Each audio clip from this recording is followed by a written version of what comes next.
اور آپ ہماری ریوائونگ کراچی ڈائلاگ کا بھی پارٹ تھے جب وہ ہم نے 2017 میں شروع کیا, میرے گھر سے شروع ہوا, اس میں بھی آپ موجود تھے, اور اس کے بعد جب ہم نے نیشنل ڈائلاگ کیا تو اس میں بھی آپ موجود تھے. اور آج 3 سال کے بعد سپتمبر کا ہی مہینہ ہے جس میں میرا برتھ ڈے منتھ بھی ہے بیسیکلی, لیکن اس مہینے میں ہم ریوائونگ کراچی کی بات کرتے ہیں, ڈیولپمنٹ کراچی کی بات کرتے ہیں. میں آپ سے یہ گفتگو اس وجہ سے کر رہا ہوں 3 سال سے آج تک کی, کہ 3 سال پہلے بھی بڑی گفتگو ہوئی تھی, اور جو اس وقت ملک کے صدر ہیں ڈاکٹر عارف الوی, وہ بھی اس ڈائلاگ میں موجود تھے. لیکن ہم یہ دیکھتے ہیں کہ ان 3 سالوں میں ہم فردر, مجھ سے کسی نے پوچھا کہ اس کا فائدہ کیا ہوتا ہے, تو میں نے کہا اس کی آؤٹ کم کیا آئی 2017 کا جو ڈائلاگ تھا, تو میں نے کہا آؤٹ کم یہ تھی کہ کچھ چیزوں پہ کنسنسس تھا لیکن اس کا ریزولوشن نہیں نکلا. ہم نے چیزوں کو ہائی لائٹ کیا, ہم نے ایڈوکیسی کی, اور جو یہ ہمارا ایک سول سوسائٹی کا رول ہوتا ہے. لیکن 3 سال میں کراچی فردر الارمنگ سچویشن پہ چلا گیا. کراچی آج ایک ڈیزاسٹر سچویشن.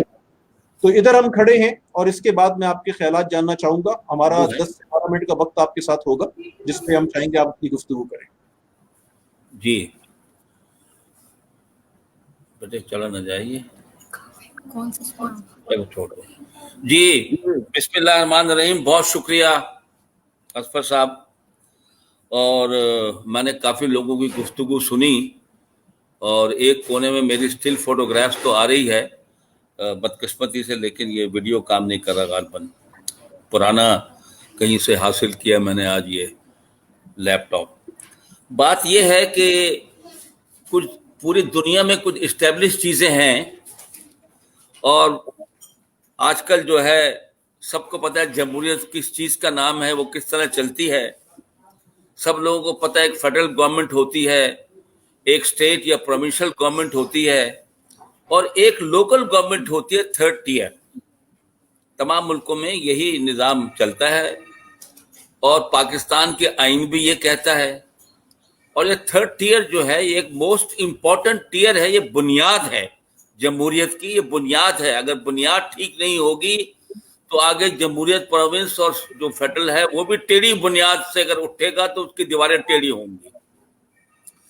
اور وہ کہتے ہیں آل پالیٹکس از لوکل. تمام پرابلم جو ہیں لوگوں کے وہ لوکل ہوتے ہیں. ان کے پانی کا مسئلہ ہے, سویج کا مسئلہ ہے, تعلیم کا مسئلہ ہے, اور ان کے علاج معالجے کا مسئلہ ہے, ان کے ٹرانسپورٹ کا مسئلہ ہے, پاس کا مسئلہ ہے. یہ تمام چیزیں لوکل ہیں, اور لوکل گورنمنٹ ہی ان کو پرووائڈ کرتی ہے تمام بڑے شہروں میں. لیکن بدقسمتی سے ہمارے یہاں جب بھی جمہوری حکومتیں آتی ہیں وہ اس لوکل گورنمنٹ کی طرف توجہ نہیں دیتی, وہ اس سے شاکی رہتی ہیں. وہ سمجھتی ہیں کہ ان کی اتھارٹی جو ہے وہ چلی جائے گی, کہ ان کے ووٹرز جو ہیں ان سے ایس ایچ او کی تبدیلی چاہتے ہیں, ان سے چھوٹے موٹے کام وہاں پر جو ہے جو لوکل لیول کے ہوتے ہیں وہ سفارشیں کراتے ہیں ایم این ایس سے, ایم پی ایس سے, تو وہ اس میں انوالو رہتے ہیں. وہ اس چیز سے باہر نہیں نکل پا رہے کہ اپنے کام پہ توجہ دیں, لیجسلیشن پر اور ملک کے باقی جو بڑی پالیسیز ہیں, اور اس کام کو لوکل الیکٹڈ گورنمنٹ پہ چھوڑ دیں. اور یہ بات آپ کو فہیم صاحب نے بتائی کہ صرف فوجی حکومتیں جو آتی ہیں وہ لوکل گورنمنٹ پہ زیادہ توجہ دیتی ہیں, چاہے ایوب خان کی بیسک ڈیموکریسی ہو, 1979 کا ضیاء الحق کا لوکل باڈی, اور 1900 بڑے عرصے تک لوکل گورنمنٹ چلی ہیں, یا پرویز مشرف نے بھی ایک ماڈل بنایا تھا. میرے خیال سے کافی دنیا کی لوکل گورنمنٹ کو اسٹڈی کر کے ایک اچھا ماڈل دیا تھا, اور جب ہاں امپلیمنٹ ہوا ہے تو وہ کام ٹھیک بھی چلا ہے, کراچی میں بھی اور پاکستان کے دوسرے شہروں میں بھی. لیکن الیکٹڈ گورنمنٹ نے آتے ہی اس کو باہر پھینک دیا. اب یہ جو 18 امینڈمنٹ آئی ہے اس میں صوبوں کو خود مختاری عطا کی گئی اور کہا گیا کہ جمہوریت کو ہم نے جمہور کو لوٹا دیا ہے, اس کے اندر بھی بہت سرسری سا تذکرہ کر کے لوکل گورنمنٹ کو چھوڑ دیا گیا ہے, جس کی وجہ سے سپریم کورٹ کے پریشر کے تحت جب انتخابات کرائے گئے لوکل گورنمنٹ کے, تو اس پہ جو لا بنایا صوبوں نے وہ ایسا اپاہج لا ہے, اس کے نہ دانت ہے, نہ کچھ ہے, نہ کوئی کوآرڈینیشن ہے. It is not delivering. اور کچھ اس میں مطلب کہ وجہ یہی ہے کہ ایم این ایز اور M P As they don't want to loosen on their power. اور جب تک ایک شہر میں اسٹرانگ الیکٹڈ میٹروپولین گورنمنٹ نہیں ہوگی, ڈیلیوری نہیں ہوگی. یہ تمام دنیا کے بڑے شہر جو ہیں اس میں میٹروپولین لوکل گورنمنٹ سے کاروبار چلاتی ہیں, ٹیکسیشن بھی کرتی ہیں, لوگوں کو سہولتیں بھی پرووائڈ کرتی ہیں, لوگوں کی بات بھی سنتی ہیں, لوگوں کو آنسربل بھی ہوتی ہیں. اور مجھے موقع ملا ہے لیٹلی جانے کا شنگھائی کے میئر سے, شکاگو کے میئر سے, ان کا نظام اسٹڈی کیا ہے. وہاں لوکل گورنمنٹ کو ٹیکسیشن کی اجازت ہے, وہ ایجوکیشن سیس جو ہے وہ نافذ کر سکتی ہیں اپنے شہر کی تعلیم کو بہتر بنانے کے لیے. وہ بانڈز جاری کر سکتی ہیں فنانس کے, لون لے کر کوئی اگر بڑا پروجیکٹ چلانا ہو, اور ان کو فیڈرل گرانٹس بھی ملتی ہیں, پروونشل گرانٹس بھی ملتی ہیں. پراپرٹی ٹیکس, ٹرانسفر فیس وغیرہ وہ کلیکٹ کرتی ہیں, ان کا مین سورس ہے. وہ سیل ٹیکس بھی اکٹھا کر سکتی ہیں کسی قسم کا, تو فائنینشلی انڈیپینڈنٹ ہوتی ہیں. وہ پولیس کو ہی مینیج کرتی ہیں, ایجوکیشن سارے سسٹم کرتی ہیں. لیکن یہاں ایسا نہ ہو سکا. اب سب سے ضروری بات یہ ہے کہ سب سے پہلے ایک اسٹرانگ میٹروپولین الیکٹڈ گورنمنٹ بنے. وہ جب تک نہیں بنے گی جب تک لا نہیں ہوگا صحیح قسم کا. لا پروونشل گورنمنٹ بنانے کے موڈ میں نظر نہیں آتی. اب ان پہ یہی ہے کہ عوام دباؤ ڈالیں اور اس کے اوپر باقی ادارے انکلوڈنگ سپریم کورٹ دباؤ ڈالے, یا پھر ایک طریقہ یہ ہے کہ آل پارٹیز کوئی ڈائلاگ ہو اسٹیک ہولڈرز کا, اس میں بیٹھ کے کہیں کہ بہت ملک کا نقصان ہو چکا, ہم پیچھے رہ گئے تمام دنیا سے تمام چیزوں میں, آئیے اپنے ملک کو ٹھیک کرتے ہیں, اپنا حصہ ڈالتے ہیں, اپنی انا کو چھوڑیں اور لیٹ اس اس ملک کو ٹھیک کرنے کے لیے ہم بیڑا اٹھاتے ہیں. Let us do what rest of the world is doing about metropolitan government. Rizwan صاحب بھی استنبول سے چڑھ کے آج صدر بیٹھے ہوئے بنے ہوئے, انہیں استنبول کو چینج کیا اور آج انہوں نے ترکی کو چینج کیا. تو ایک تو یہ بات ہے کہ بدنیتی چھوڑ دیں, انا کو چھوڑ دیں اور اپنی تھانے داری کو چھوڑ دیں, سفارش کلچر چھوڑ کے ایک اچھا لا بنائیں. جب تک نہیں بنے گا یہ پیکج بھی کام نہیں کریں گے, شہر کبھی ترقی نہیں کر سکے گا. تو اسٹیک ہولڈرز کے درمیان ڈائلاگ میرے سمجھتا ہوں کہ ضروری چیز ہے. دوسرا, سپریم کورٹ جو ہے اس میں لوگ گئے ہوئے ہیں. سپریم کورٹ آرڈر کر سکتا ہے کہ لیجسلیٹ کیجئے.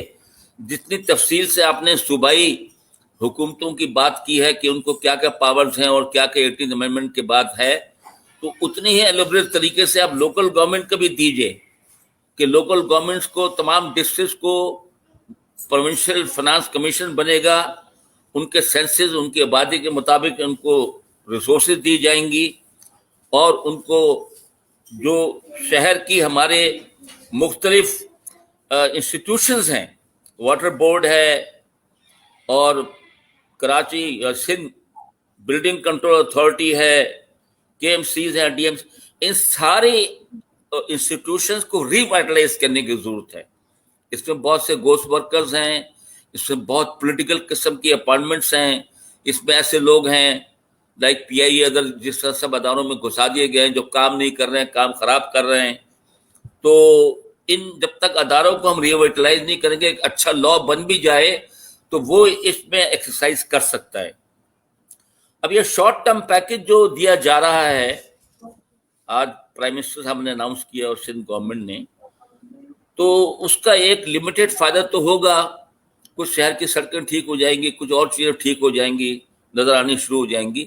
لیکن short term ad hoc measures اور ایڈ ہاک میجرز, اس کو سنبھالنے کا طریقہ صرف ایک اسٹرانگ رسپانسو سٹی گورنمنٹ ہی ہے جو اس تمام کو ایک خاص پلاننگ اور ایک سسٹم سے لے کر چلے, اور وہ سسٹم مانیٹرڈ ہو, اور جو اس قسم کے جو پیکیجز آ رہے ہیں یا فنانسز جو ہم استعمال کریں گے اس شہر کو امپروو کرنے کے لیے, اس کی مانیٹرنگ ہو, کرپشن کو اس میں سے بچایا جائے.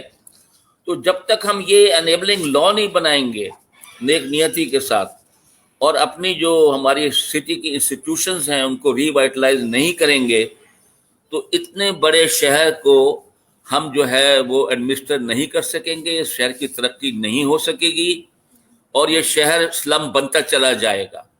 تو جس طرح باقی دنیا کر رہی ہے اور باقی دنیا چل رہی ہے اسٹرانگ میٹروپولین گورنمنٹ بنا کر, ہم کو اس طرف جانا ہوگا, اور اس کے لیے پبلک کو کھڑا ہونا پڑے گا, بولنا پڑے گا. یہی کچھ میں کہنا چاہتا تھا. کوئی سوال جواب ہو تو میں تیار ہوں. اشر آپ کوئی سوال کرنا چاہیں گے جنرل صاحب؟ جی ایک سوال جو جنرل صاحب السلام علیکم. وعلیکم السلام صاحب. جی ایک سوال بس جو میرے ذہن میں آپ کی اس گفتگو سے آیا اور جس کا میں نے ذکر شاید تھوڑی دیر پہلے بھی اپنے ایک معزز اسپیکر سے کیا تھا کہ آج اس کارپوریٹ پاکستان گروپ کے اس پلیٹ فارم پہ یہ مذاکرہ جو منعقد ہوا اس میں ایک بڑی حوصلہ افزا چیز جو سامنے آئی ہے جن چیزوں کا آپ نے بھی ذکر فرمایا کہ 4 سے 5 چیزیں شہری بااختیار شہری حکومت ہو, آئینی ادارتی اور مالی اصلاحات ہوں, ان حوالے سے ایک کنسنسس نظر آ رہا ہے. اس چیز کو اگر آگے لے کے چلا جائے اور کارپوریٹ پاکستان گروپ کے اس پلیٹ فارم پہ آئی ایم شیور کہ اصفر احسن اس میں ایک فعال کردار ادا کر رہے ہیں اور کرتے رہیں گے, تو کوئی نہ کوئی صورت نکل سکتی ہے. لیکن میرا سوال جو آپ سے ہے اس تناظر میں وہ یہ ہے کہ آپ نے بھی اس طرف اشارہ کیا نیتوں کی طرف اور لوگوں کے کام کرنے کے ارادے کی طرف, تو اگر یہ معاملہ نیتوں پر آ کے رکتا ہے تو پھر اس کا علاج کافی مشکل ہو جاتا ہے, گمبھیر ہو جاتا ہے. اور اس موقع پہ مجھے یاد آتا ہے کہ قتیل نے کہا تھا کہ ہم کو آپس میں محبت نہیں کرنے دیتے, ایک یہی عیب ہے اس شہر کے داناؤں میں. تو کیا آپ کو اس شہر کے داناؤں میں یہ عیب نظر آتا ہے؟ بالکل نظر آ رہا ہے, سال سے نظر آ رہا ہے. اگر لوگوں کی ہمارے جو ارباب اقتدار ہیں یا میں کہوں گا عوام بھی ہیں, اگر ان میں نیک نیتی ہوتی, ایک جذبہ ہوتا اپنے شہر کو بنانے کا, ملک کو بنانے کا, صوبے کو بنانے کا, تو اچھے قوانین بناتے, ان قوانین پہ عمل کرتے, اس پہ سب کو لے کے چلتے, تو آج ملک کی حالت بہت اچھی ہوتی. تو یہ تو مسئلہ ہے, جب نیت صاف نہ ہو تو پھر ظاہر ہے کوئی پریشر لانا پڑتا ہے, کوئی سپریم کورٹ کا پریشر ہو یا کوئی اور بھی کوئی طریقہ اختیار کیے جائے تاکہ لوگ مجبور ہو جائیں صحیح کام کرنے پر. اس کو ایسے چھوڑا نہیں جا سکتا کہ چونکہ وہ مان نہیں رہے تو ہم اپنی تقدیر پر شاکر ہو کے بیٹھ جائیں. اس طرح معاملہ چل نہیں سکتا. Any other question, اشر؟ نہیں, میرے خیال سے اصفر بڑی جامع بات جنرل صاحب نے کوزے میں بند کیا ہے دریا کو. اور پتہ نہیں کیوں آج شاید کسی دن کسی شاعر کا دن ہوتا ہے تو قتیل کی بات کو شاید اپنے الفاظ میں بڑا خوبصورت جنرل صاحب نے کہا کہ دنیا میں قتیل اس سا منافق نہیں کوئی جو ظلم تو سہتا ہے بغاوت نہیں کرتا. تو شاید وقت ہے کہ ہم کو ہاتھ جوڑ لینا چاہیے, اپنے سر بھی جوڑ لینا چاہیے, اور ہم کو اس کنسنسس جو ہم نے اچیو کیا ہے آج, بہت ہی عمدہ بات ہے, اس کو آگے لے کے چلنا چاہیے اور ہم سب کو مل کے اس میں کردار ادا کرنا چاہیے. بہت شکریہ جنرل صاحب آپ کی پریزنس کا, اور آپ کی ایکٹیو پارٹیسپیشن ہمیشہ رہتی ہے. کارپوریٹ پاکستان گروپ کے آپ ممبر بھی ہیں. ہمارے اب تو ہر فزیکل ایونٹس آج کل بند ہیں, لیکن جب ہم شروع کریں گے انشاءاللہ تعالیٰ آپ سے پھر دوبارہ ملاقات اچھا کام کر رہے ہیں, اللہ آپ کو اور ہمت دے. آپ کی دعا چاہیے سر, آپ کی سپورٹ اور گائیڈنس چاہیے. اپنا خیال رکھیں. حاضر ہیں. Thank you sir.